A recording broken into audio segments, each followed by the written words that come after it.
வணக்கம் மக்களே. Millionaire fast lane அப்படின்ற புக்கில் இருந்து ஒரு நார்மல் பர்சனுக்கும் ஒரு மல்டி மில்லியனர் மைண்ட் செட் இருக்கிற பர்சனுக்கும் என்ன டிஃப்ரென்ஸ், அது மட்டும் இல்லாமல் அந்த slow line mind set and fast line mind set இதுக்கு நடுவில் இருக்கிற டிஃப்ரென்ஸை பற்றி நம்ம லாஸ்ட் வீடியோவில் எக்ஸ்பிளைன் பண்ணியிருந்தோம். ஸோ அந்த வீடியோ பார்க்கலன்னா மறக்காமல் பார்த்துட்டு வந்துருங்க. அப்போ தான் இந்த வீடியோ உங்களுக்கு கொஞ்சம் ஈஸியாக புரியும். ஸோ நமக்காக நம்ம டைமில் நம்ம தூங்கிட்டு இருக்கப்பையும் நமக்கான ஒரு மணி மேக்கிங் சிஸ்டமை எப்படி பில்ட் பண்ணுறது அப்படின்றத இந்த ஆத்தர் இதுக்கு முன்னாடி சொல்லியிருந்தாரு.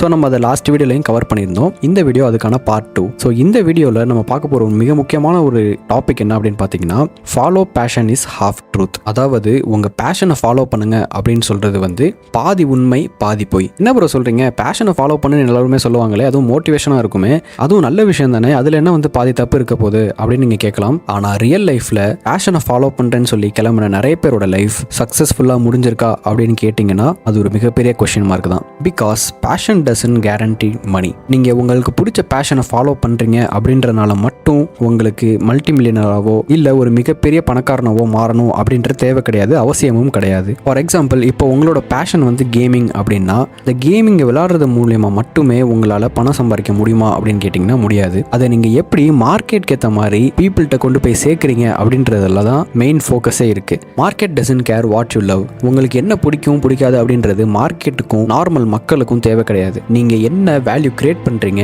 அதை எப்படி மார்க்கெட்ல டெப்ளாய் பண்றீங்க, எப்படி மக்களை கொண்டு போய் அதை ரீச் அவுட் பண்ண வைக்கிறீங்க அப்படின்ற இடத்துல தான் உங்க சக்சஸ் இருக்கு. இப்போ ஃபார் எக்ஸாம்பிள், இங்க வந்து ஒரு சலூன் வைக்கணும், அதுதான் உங்களுக்கான பேஷன். ஃபார் எக்ஸாம்பிள், நீங்க வந்து எஜுகேட் பண்ணணும் ஆர் நீங்க மக்களை என்டர்டெயின் பண்ணணும், அப்படியும் இல்லைனா ஒரு கடை வைக்கணும் அப்படின்றது உங்க பேஷன் அப்படி நீங்க நினைச்சிட்டு இருக்கீங்க அப்படின்னா அது உங்களோட பேஷன் மட்டும் கிடையாது. உலகத்தில் இருக்கிற நிறைய மக்களோட பேஷன் அதுவா கூட இருக்கலாம். சில லட்சம் ஏன் சில கோடி பேரோட பேஷனா கூட அது இருக்கலாம். அதுல எப்படி நீங்க தனியா ஸ்டாண்ட் அவுட் பண்ண போறீங்க அப்படின்றதுல தான் உங்களோட சக்சஸ் இருக்கு. இதை பண்றதுல தான் நிறைய மக்கள் ஃபெயில் ஆவாங்க. ஃபார் எக்ஸாம்பிள், இப்போ நீங்க வந்து ஒரு விஷயத்தை ஸ்டார்ட் பண்றீங்க அப்படின்னா அதுல நீங்க பெட்டரா இருக்கலாம், ஆனா அது மார்க்கெட்ல எப்படி போய் நீங்க சேர்க்கிறீங்க அப்படின்றதுல தான் இருக்கு. ஸோ இதை பண்ண முடியாம நிறைய பேர் அந்த பேஷனை தனியா எக்ஸ்பென்சிவ் ஹாபியா கன்வெர்ட் பண்ணிடுறாங்க. ஃபார் எக்ஸாம்பிள், இப்போ உங்களுக்கு மியூசிக் பிடிக்கும் அப்படின்னா அதுக்கான எக்யூப்மெண்ட்ஸா இருக்கட்டும், அதுக்கான கேட்ஜெட்ஸா இருக்கட்டும், இன்ஸ்ட்ருமெண்ட்ஸா இருக்கட்டும், அதெல்லாம் வாங்குறதுல தான் செலவு பண்றாங்களே தவிர, அதுல தான் ஃபோக்கஸ் பண்றாங்களே தவிர, அந்த மியூசிக்கை வச்சு எப்படி மக்களை ஈர்க்கிறது, எப்படி மக்கள்கிட்ட கொண்டு போய் அதை சேர்க்கிறது, மார்க்கெட்டிங்கை பத்தி யாருமே வந்து கேர் பண்றது கூட கிடையாது. அப்படியே கேர் பண்ணாலும் அதுல அவ்வளோ எஃபர்ட் போடுறது கிடையாது. ஸோ நான் என்ன சொல்ல வரேன் அப்படின்றது உங்களுக்கு புரியும்னு நினைக்கிறேன். உங்களுக்கு ஸ்கில் இருந்தா மட்டுமே பத்தாது, உங்களுக்கு பேஷன் ஃபாலோ பண்ண தெரிஞ்சா மட்டுமே பத்தாது,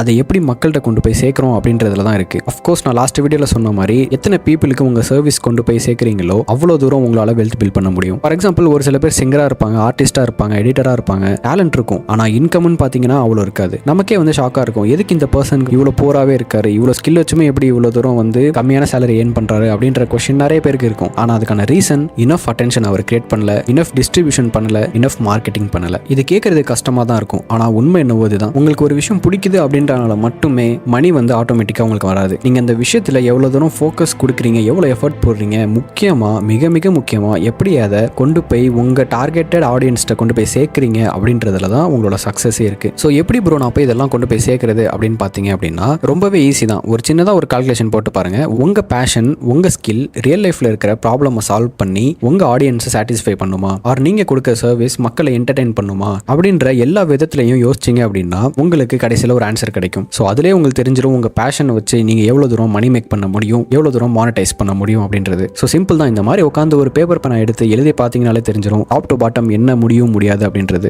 ஆனால் அட் த சேம் டைம் உங்களுக்கு ஒரு பேஷன் இருக்குது, உங்கள்கிட்ட பிளானும் இருக்குது அப்படின்னா only the action takers can able to win. So try பண்ணிட்டே இருங்க. மறக்காமல் நீங்கள் என்ன மிஸ் பண்ணுறீங்களோ அதை கற்றுக்கிட்டே ட்ரை பண்ணிட்டே இருங்க. நான் வந்து உங்களை குருட்டுத்தனமாக மோட்டிவேஷன் பண்ணலை. ஃபார் எக்ஸாம்பிள், உங்கள் வேலையை விட்டுருங்க, உங்கள் ட்ரீம்ஸை வந்து ஃபாலோ பண்ணுங்க, எஸ்கேப் த மேட்ரிக்ஸ் அப்படி இப்படின்னு நீங்க பார்க்குற மோட்டிவேஷன் ரீல் மாதிரி இது கிடையாது. ஜஸ்ட் அமைதியாக ஒரு இடத்துல உட்காந்து ஒரு பேப்பர் பெண்ணை வச்சு நீங்களே உங்களுக்கு என்னென்ன வரும், உங்களோட பேஷன் என்ன அப்படின்றத ஃபைண்ட் அவுட் பண்ணி ஜஸ்ட் ஒரு ப்ராப்பரான பிளானை வந்து ஷார்ப் பண்ணுங்க. ஃபார் எக்ஸாம்பிள், இப்போ இருக்கிற ஏஐ யூஸ் பண்ணி உங்களோட பிளான் அதுக்கு ஃபீட் பண்ணி அதை யூஸ் பண்ணி நீங்கள் ரியல் டைமில் எப்படி மக்களுக்கு வந்து ப்ராப்ளம்ஸை சால்வ் பண்ண முடியும் உங்கள் ஸ்கில்ஸை யூஸ் பண்ணி, ஆர் எல்ஸ் உங்கள் பேஷனை யூஸ் பண்ணி அப்படின்றத அனலைஸ் பண்ணுங்க. அதை அனலைஸ் பண்ணதுக்கப்புறம் ஒரு ப்ராப்பர் பிளானோட உங்களோட 200% எஃபர்ட் அதில் போடுங்க. ஸோ கண்டிப்பாக உங்களுக்கு நீங்கள் பிளான் பண்ண மாதிரி அந்த டைம் லைனில் உங்களுக்கு சக்ஸஸ் கிடைச்சி தரும் அப்படின்றத இந்த ஆத்தர் சொல்றாரு. ஸோ ஹோப் இந்த ஆத்தர் சொல்ல வரது நான் கன்வே பண்ணது உங்களுக்கு புரிஞ்சிருக்கும் அப்படின்னு நினைக்கிறேன். இன்கேஸ் உங்களுக்கு இதில் தனிப்பட்ட கருத்துக்கள் இருந்துச்சு அப்படின்னா மறக்காம கமெண்ட் பண்ணுங்க. ஸோ அஃப்கோர்ஸ் இது வந்து ஒரு மிகப்பெரிய டாபிக் அப்படின்றதுனால இதை நான் ஸ்பிளிட் பண்ணி இன்னொரு வீடியோவாக போடுறேன். ஸோ ஃபினான்ஸ் ரிலேட்டடான இந்த மாதிரி இன்ட்ரெஸ்டிங் டாபிக்ஸ் எல்லாம் பார்க்கணும் கேட்கணும் அப்படின்னா மறக்காம பெட்டர் ஃபினான்ஸ் தமிழை சப்ஸ்கிரைப் பண்ணி வச்சுக்கோங்க. அப்கமிங் வீடியோஸில் பார்க்கலாம். பை.